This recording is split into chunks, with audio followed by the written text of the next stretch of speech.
Bruno Retailleau, bonjour. Bonjour Jean-Jacques Bourdin. Merci d'être avec nous. Sénateur de Vendée, président du groupe Les Républicains au Sénat, Bruno Retailleau. Le Sénat, finalement, qui est l'Assemblée du contre-pouvoir.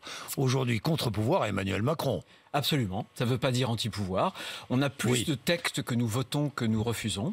Mais c'est important que dans une démocratie, il y a une majorité, mais il doit y avoir une opposition. Le Sénat a trouvé, je crois, sa place, une double place, contre-pouvoir politique, mais aussi territorial. C'est la voix des territoires. Et je pense qu'on a bien vu pendant la crise sanitaire qu'on était beaucoup trop parisiens. On a besoin des territoires. Bien, on a besoin des territoires, Bruno Retailleau. Nous reviendrons sur la PMA, puisque vous êtes en opposition avec la majorité présidentielle sur cette question. Mais je voudrais parler de politique. Emmanuel Macron, qui sera avec des restaurateurs à Valence. Il continue son tour de France. Est-ce qu'il est au contact des Français? Est-ce qu'on peut le lui reprocher? Franchement. Mais moi, je ne lui reproche pas. Mais est-il vraiment au contact des Français? J'ai plusieurs élus, amis, qui l'ont vu défiler dans leur territoire, dans leur département. Mais alors, c'est totalement verrouillé. Est-ce que vous avez déjà été? Est-ce que vous avez accompagné Emmanuel Macron? Faites-le. C'est totalement verrouillé. Donc, c'est un contact qui ressemble plus à une mise en scène. Mais moi, vous voyez, je n'ai pas fait partie de ce chœur de pleureuses qui a dit il ne doit pas aller au contact, qu'il aille au contact. Mais si c'est pour accuser les Français comme ce retraité d'être un tordu, je pense que ça risque de lui revenir comme un boomerang. Bien, Bruno Retailleau, l'élection présidentielle, c'est parti, cette élection présidentielle. Dans moins d'un an, rappelons-le, dans moins d'un an. 10 mois. 10 mois, vous êtes toujours candidat. Candidat aux primaires, mais faut-il qu'il y ait des primaires? Oui, alors justement, mais vous êtes toujours candidat à la primaire. Oui. Enfin, s'il y a une primaire. Oui. Demain, justement, il y a un conseil stratégique des Républicains. C'est bien cela, hein? Conseil bien ça, stratégique. Donc, pour définir une stratégie. N'est-ce pas? Oui, j'imagine. N'est-ce pas? Mais ça vous fait sourire. Ça me fait sourire. Que demanderez-vous demain? Je demanderai ce que je demande depuis plus de 6 mois. Je demandais qu'on tranche, qu'on se décide, nom de bleu. Voilà. Je demanderai simplement, je dirais, écoutez, déjà, il y a une certitude. Il y avait 2 hypothèses. Il y avait l'hypothèse candidat naturel, et s'il n'y avait pas de candidat naturel, primaire. Déjà, la certitude, c'est qu'on n'a pas de candidat naturel. Xavier Bertrand est parti il y a 2 mois, il est autour de 14 ou 15%, ce qui est important, mais il n'écrase pas le match. Donc s'il n'y a pas de candidat naturel, il nous faut une méthode de départage. Et dans une démocratie, quand personne n'écrase le match, quand il y a plein de candidats, c'est le vote. Il ne faut pas avoir peur du vote, d'autant plus qu'il ne s'agit pas de traiter et de trancher seulement la question des personnalités, mais aussi la question de la ligne. On a bien vu d'ailleurs ces dernières semaines que la cacophonie... On va y revenir. Eh bien, bien sûr. Quelle initiative prendrez-vous demain? Que demanderez-vous donc? Ce que je demanderai demain, c'est que nous désignions quelqu'un qui puisse faire l'unanimité. Le nom a circulé, je pense que c'est un nom qui peut faire l'unanimité. Consensus, c'est-à-dire Jean Leonetti, voilà, parce qu'il a présidé notre Conseil national. Je demanderai qu'il puisse être désigné pour un calendrier très rapide, dès cet été, avant la fin juillet, qui nous présente un scénario, des modalités, bien sûr, pour qu'on puisse trancher la primaire. Un monsieur primaire, en quelque sorte. Un monsieur primaire, vous vous souvenez, ça avait été à l'époque Thierry Solaire, mais si on ne se décide pas très rapidement, les primaires seront, à mon avis, difficiles à tenir. Il nous reste une fenêtre de tir de quelques semaines après les régionales, mais si on laisse passer l'été sans avoir tranché cette question, qui est une question démocratique fondamentale, eh bien, je crois qu'on aura du mal à le faire. Mais Christian Jacob, votre président n'en veut pas. C'est vrai, il n'en voulait pas. Mais il n'en voulait pas parce que... Mais il n'en veut toujours pas, il n'a pas dit qu'il en voulait. Tout simplement parce qu'il pensait qu'il y a un candidat qui pourrait, si j'ose dire, tomber du ciel, un candidat providentiel. Peut-être, non? Après les résultats des régionales. Non, mais 2 choses. Je n'ai jamais dit qu'il fallait perturber les régionales en organisant des primaires avant. Ce que j'ai toujours dit, c'est qu'on devait avoir l'esprit clair. L'esprit clair, c'est-à-dire d'avoir une règle avant les régionales, n'en pas parler pendant la campagne régionale, mais sortir ensuite avec cette règle, cette méthode pour pouvoir désigner le candidat. Moi, j'ai fait des propositions, une primaire à 1 tour, avec un vote préférentiel. C'est ce que les démocrates américains ont utilisé d'ailleurs pour leur candidat à la mairie de New York. C'est utilisé à Londres, c'est utilisé dans d'autres pays. Moi, j'ai fait des propositions. Elles sont sur la table. Et j'attends désormais qu'on puisse décider. Je vais vous dire, on a le choix désormais. Soit on s'abandonne à la fatalité. On se dit, il y a un candidat qui va tomber du ciel. C'est faux. Or, la politique, c'est l'inverse de la Mais il y a fatalité. peut-être un candidat qui va se dégager dans les semaines qui viennent. Mais ça fait 8 mois qu'on dit qu'il y a Oui. un candidat naturel qui va se dégager. Il ne vient pas. On a parlé de Nicolas Sarkozy, on a parlé de François Baroin. Xavier Bertrand a fait ce pari de sortir le 25 mars pour dire D'autres je serai seront candidat. peut-être candidats. Mais sans doute. Regardez Valérie Pécresse, peut-être Oui. Laurent Wauquiez. Je suis sûr Laurent Wauquiez sera un des mieux élus. Valérie sera, je pense, aussi très bien élue. Donc je pense qu'ils peuvent être de très bons candidats. On a un trop-plein dans notre famille au sens large, pas seulement de LR.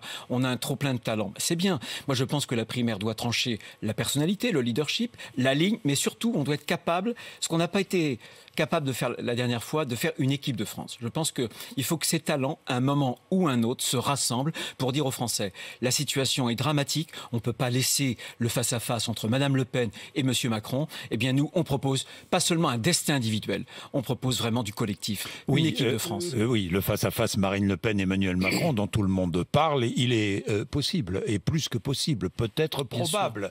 D'ailleurs, que feriez-vous, vous, au second tour, si vous étiez face à ce dilemme Non, mais dans votre esprit? Mais je me bats, évidemment que je ne veux pas répondre à cette question. Moi, je me bats précisément. Non, mais vous me bats. demandez... vous demandez la clarté. Oui. Je vous pose une question claire. Eh bien, moi, je vous réponds aussi clairement, c'est ma réponse, et elle est claire. Je me bats pour que Nini, ma alors. famille politique, en tout cas, je veux qu'on ait un autre choix. Et ce choix-là, seule notre famille politique peut le porter. Continuons votre question. Allez-y. Si on s'enferme Oui. dans ce face-à-face sans cesse recommencé qu'on a connu déjà au second tour de 2017, ça veut dire que la démocratie, Si on est on d'accord. s'enferme, si les électeurs s'enferment, Bien pardon. sûr, bien sûr. Mais Ce moi, sont je eux veux qui ouvrir décident. le jeu. Oui, mais c'est Oui. aussi à nous. La responsabilité, je ne Oui, dis pas c'est de les proposer électeurs. une C'est nous. Oui, c'est une à alternance. nous. C'est Oui. à nous. C'est Mais- totalement à nous. Mais ce que je veux dire, c'est que la démocratie, la définition d'une démocratie, c'est la possibilité d'une alternance. Si on se réduit à ce face-à-face, ça veut dire qu'on accepte que Mme Le Pen soit une alternance crédible. Eh ben, comptez pas Elle est sur crédible moi. pour vous? Comptez- C'est une alternance crédible? Non, ne comptez pas sur moi pour lui servir la soupe. Parce que c'est un parti démagogique qui change de couleur et de position en fonction de ses intérêts. On l'a vu sur le Frexit, on l'a vu sur l'euro, on l'a vu sur la dette.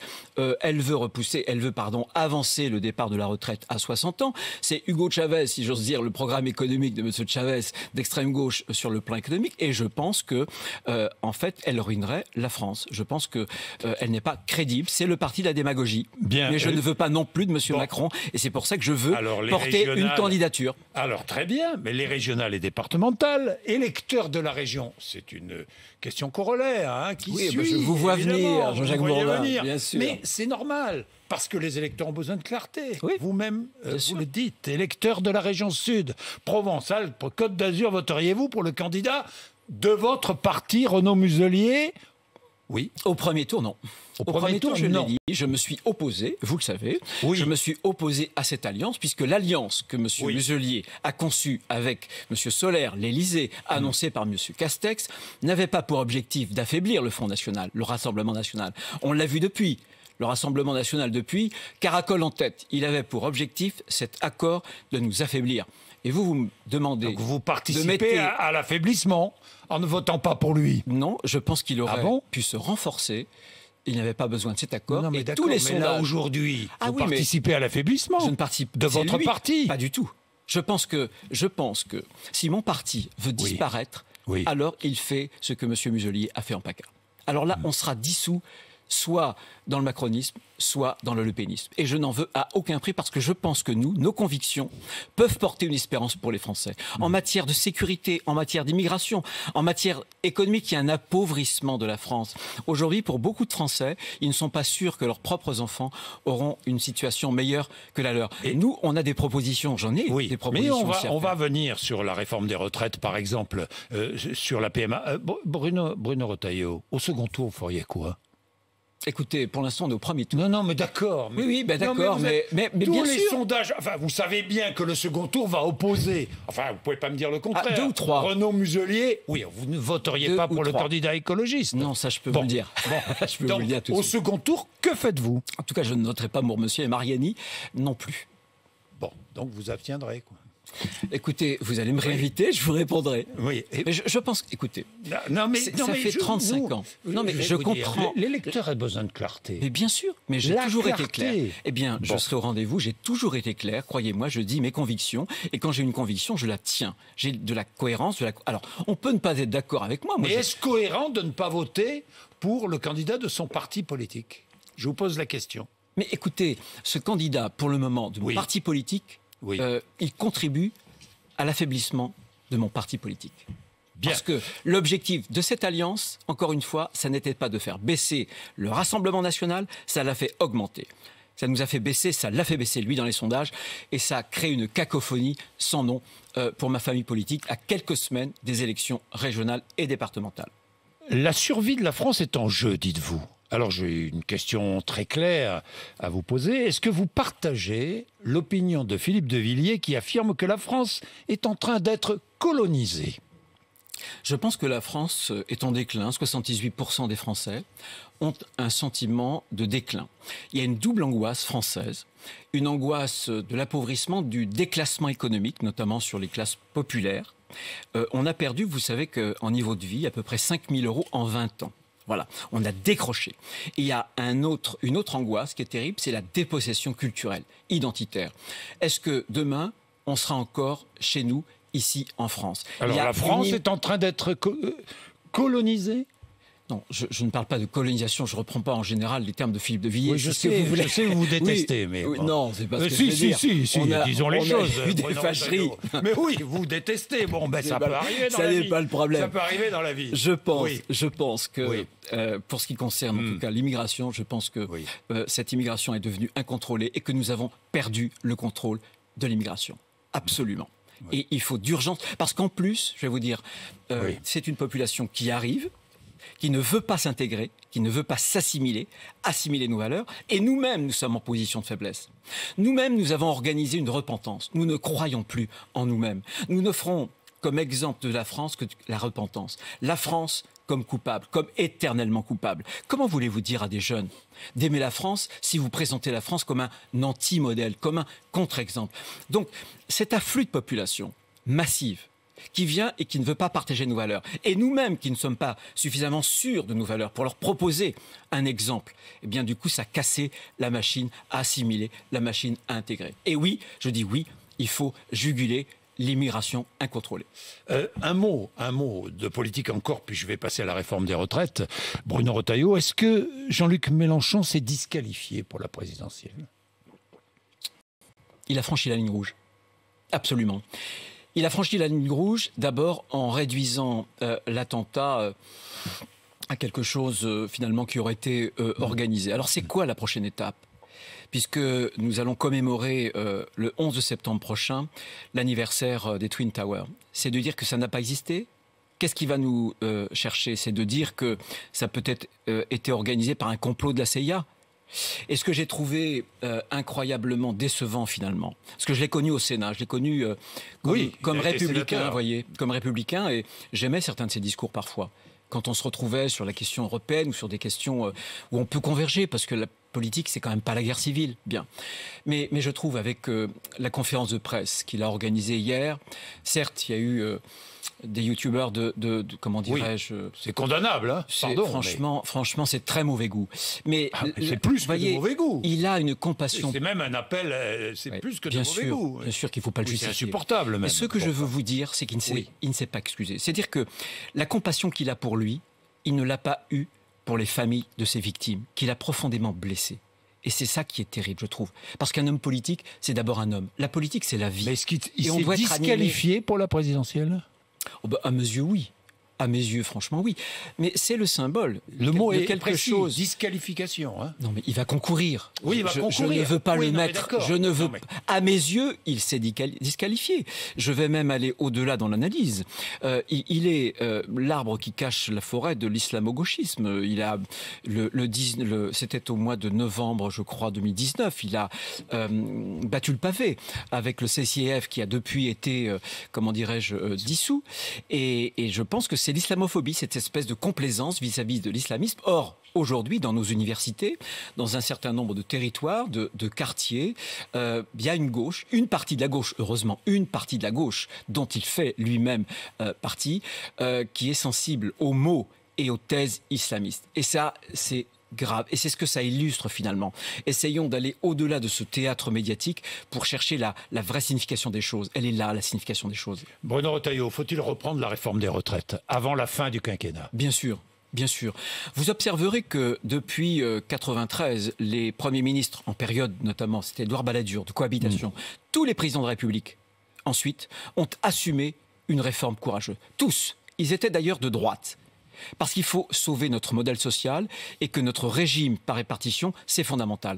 Aujourd'hui, déjà donc avant... repousser l'âge de départ à la retraite. Évidemment, je l'ai proposé depuis longtemps. 65 ans. 64 ans dans un premier temps, 65 ans ensuite, parce qu'il y a la question de la dépendance. Mais si on ne le fait pas, vous avez une baisse du pouvoir d'achat des retraités, vous aurez des charges supplémentaires pour les jeunes. On s'apitoie à juste titre sur les jeunes. Eh bien, si on ne fait pas la réforme des retraites, on crée un conflit intergénérationnel. Et en plus, troisième élément, c'est la raison pour laquelle Emmanuel Macron parle de mère de toutes les réformes. Bien sûr, c'est la mère de toutes les réformes. Il faut savoir s'il est réformateur ou non. Mais pourquoi c'est la mère de toutes les réformes? Parce qu'en France, on a un problème pour créer de la richesse, c'est-à-dire pour augmenter les salaires. C'est qu'il faut travailler plus. Or, on travaille plutôt moins au cours de toute une vie. Et une des façons de travailler un peu plus, en tenant compte de la pénibilité, parce que en repoussant de 2 ans ou de 3 ans, ce sont plusieurs dizaines de milliards d'euros. Et on pourra consacrer une partie de cette somme pour aider les petites retraites. Voilà, la pénibilité. C'est la solution de la sortie vers le haut. Alors on verra si Emmanuel Macron est vraiment réformateur. Eh bien, on verra ça demain matin, puisque je recevrai Bruno Le Maire et je lui poserai la question, évidemment. Pas sûr qu'il ait la clé, hein. Parce que je crois que mais lui, il y est favorable. Je pense que oui, j'en suis même sûr. Il y est favorable. Bon, Bruno vous poserez la Retailleau. question de ma part. Oui, mais évidemment, la PMA pour toutes les femmes, en couple ou célibataire, pourquoi refuser la PMA à un couple de femmes, de lesbiennes ou à une femme seule? C'est une position sur laquelle je n'ai pas varié, qui n'est pas une position facile. Parce que je sais que ne pas pouvoir avoir d'enfants, de descendants, ça peut engendrer des souffrances. Et être obligé d'aller à l'étranger. Ça peut engendrer des souffrances. Et pour certaines, on n'a pas les moyens. Je vais vous expliquer pourquoi je suis content qu'on ne m'aura pas prouvé que pour un enfant, l'absence d'un père est sans conséquence, je préfère la prudence. Il y a aussi une autre raison. Je ne vois pas à partir du moment où on va accorder aux femmes cette possibilité, au nom de quoi on pourrait refuser la même possibilité par la GPA, la gestation pour autrui, aux hommes. Voilà. Mais est-ce le débat une mécanique. Bien sûr, c'est le débat. Le débat où Bien sûr, c'est le débat. Est-ce le débat, la GPA? La preuve, bien sûr. Vous avez un article que le Sénat avait voté pour interdire les moyens, notamment de transcription de l'état civil, formellement, un moyen de lutte contre la GPA que le gouvernement et sa majorité ont refusé à l'Assemblée nationale. Ils ont réécrit un amendement qui est tout sauf clair, justement, ce qui montre bien que dès ce texte-là va parler de la GPA. Et aujourd'hui, du fait notamment de la Cour de cassation, d'une autre jurisprudence, la GPA est devenue un moyen légalisé pour être père à deux, si j'ose dire, en France. Déjà, par la transcription, par la jurisprudence française, sans que le peuple français n'ait décidé quoi que ce soit. Alors, je vais aller plus loin. Je vais peut-être aller plus loin. Aller plus loin parce que c'est question de bioéthique. J'ai vu, j'ai lu, j'ai écouté celles et ceux qui sont opposés à la loi qui est en train d'être discutée à l'Assemblée nationale. Et on parle sans cesse de la GPA, mais moi je voudrais parler de la PMA. Mais je vous ai parlé de la PMA et le fait, la conséquence de je vous ai posé une question. Pourquoi ne pas autoriser la PMA à une femme seule? Parce que je ne connais pas les conséquences sur les enfants. Parce qu'on ne m'a pas démontré, Jean-Jacques Bourdin. Est-ce que vous-même, j'ai vu des pédopsychiatres, ils sont très partagés. Il n'y a pas de consensus sur le fait de dire que l'absence de la figure du père est quelque chose d'anodin. On parle de beaucoup de... Vous savez, je parlais il y a quelques jours avec un grand pédopsychiatre qui s'occupe de la violence des enfants. Et il me dit que souvent, dans certaines familles, l'absence de la figure du père peut être problématique. Mais je vais aller plus loin. Dans une loi bioéthique, on devrait rechercher... Dans beaucoup de familles, c'est une question. Le père est absent, oui. Bien sûr, mais c'est une question. Même s'il est le géniteur. Bien sûr. Mais ce que je veux dire, c'est que dans une loi bioéthique, on devrait rechercher le consensus. Or, au Sénat, en première lecture, il y avait un vote favorable à PMA. Mais on avait dit, dans l'article 4, le mode de filiation, on ne veut pas tricher avec les enfants. La mère qui accouche, c'est la vraie mère. Et l'autre maman, elle sera maman, mais par adoption. C'était donc, si j'ose dire, sur la table une solution de compromis. Le gouvernement n'en a pas voulu. Il n'en a pas voulu. Voilà. Donc, sur ces questions-là, on doit faire un pas vers l'autre. Moi, j'ai mes convictions, j'ai une cohérence, et médiatiquement, c'est pas à mon avantage, parce que je sais très bien que quand on proclame à un micro... Médiatiquement. Oui, mais c'est des positions qui sont difficiles. Tous les sondages le disent, les Français sont de plus en plus favorables. Mais je sais bien, mais l'honneur d'un homme politique, oui. Je parlais de la démagogie, oui. C'est de tenir bon sur ses convictions, et d'être clair, de les expliquer. C'est ce que j'essaie. Et quand on essaie de trouver des compromis, le gouvernement nous claque la porte au nez. C'est tout ce que je voulais dire, simplement, avec mes mots. Voilà. Merci Bruno Retailleau d'être venu nous voir ce matin sur RMC et BFM TV.